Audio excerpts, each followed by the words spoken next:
Hey everyone, my name's Kathy Dickson. I wear a few hats here at MTSO and I will share with you what some of those are so that you will know some reasons you may intersect with me or why to get a hold of me. But I will see you twice in Educated Spirit this semester, so I won't belabor these to try to keep to the time limit that Chris has set out. I'm a 2012 graduate of MTSO with my Master of Divinity degree, and have been on staff going into now my 8th year, wearing a few different hats, and for the last 18 years have been in higher education supporting students and programs. And so let's talk about what some of those are here. And just like you starting new at seminary, I am recording my first Zoom presentation, and this is about my 9th outtake, so we can have a conversation about that later. Anyways, vocational discernment at MTSO obviously happens in a number of ways, and it's going to happen, we hope, throughout your journey in your classes, with your faculty, your advisors, your fellow students, your other staff members on campus, and different experiences that you have along the way. My office is here, and I'm here as a continued conversation partner, a focused conversation partner around your vocation and calling, if that's something that you would choose to use. We have a number of resources that we can offer to you, from, like I said, conversation as a starter, spiritual practices, assessments, and other things to help with self-awareness, leadership development, and even strategic planning as you go through your time at seminary. Some of you may be here without really knowing why. And after a number of years of doing this, I can say confidently that that is a more common story. We're not quite sure what we're all doing sometimes. And some of you have really great plans right now that may be changed along the way.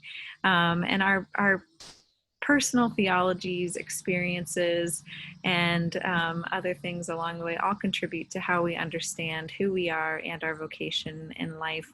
And we are here to talk with you, support you, and help you to remember the yes as to why you're here. So when it gets hard, you can continue on, or change course if that's what is needed for you in your life. So you can see a few of the things here that I would list as just some general resources, and we can talk through any of those at any time that it matters to you. Another area is community engagement. Many of us do community engagement through a variety of ways. Two of the areas that I facilitate are under our public theology arm, the theological commons area, that really engages with the community around what we're doing and talking about at the seminary, what our conversations are, and engage the community in that way. Sometimes this shows up as a conference or a workshop. Maybe it's just a lecture. But always an educational opportunity outside of the classroom that, again, engages with the community. So this is a great opportunity for you to take advantage of the people that we bring here or connect with and build your own network during those events. But also, they're usually free for students thanks to some donors. So it's a great opportunity for you. Community Food and Wellness Initiative is a grant-funded initiative. It's one of the many things that we do to connect with the community through our justice or sustainable justice, social justice, and food justice interests. And it has allowed us to both have associates out in neighborhoods working on specific projects and working within certain communities to help support their projects around any of those issues, and also has helped to bring people onto campus to learn about the farm and why a seminary would do this in the first place.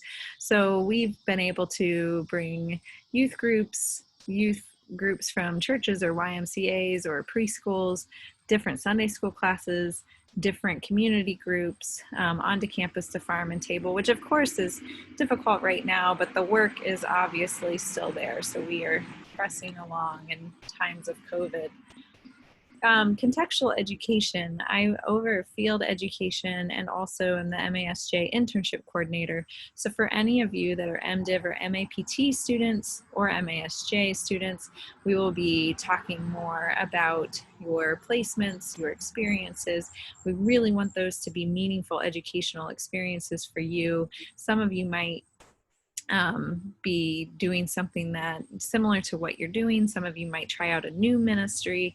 These are things to discern through your first year. Most students do register for that their second year, although that's not always the case for MDiv students. And MAPT typically comes in the second year and MASJ in the second year. I have churches and nonprofits knocking on my door, not physically, waiting for you.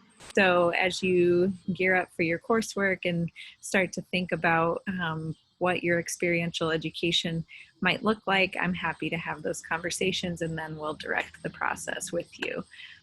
And then finally, I am the Title IX coordinator. Title IX is really about equity. I'm also the 504 and ADA coordinator around disability. This all falls under the category of non-discrimination, and at MTSO we're serious about fostering an environment free of discrimination or harassment. We have policies that both back up those values and also are in compliance with the federal and state guidelines and laws that set some of those policies. So you can see those policies on our website. I won't go there right now, but you'll be seeing an email from me in a couple of weeks introducing our prevention training around keeping campus safe, around harassment and discrimination, and you will have time to familiarize yourself more with those policies then. And if you have any questions about that, any at all, please reach out to me. My email is kdickson@mtso.edu, and you can find my contact information otherwise on the website as well. Thank you. I look forward to getting to know you, to seeing you, however we might see each other, to being in community together, however that might be, and to walk alongside you in this very important journey. Thank you for being here. The world really needs you. Take care.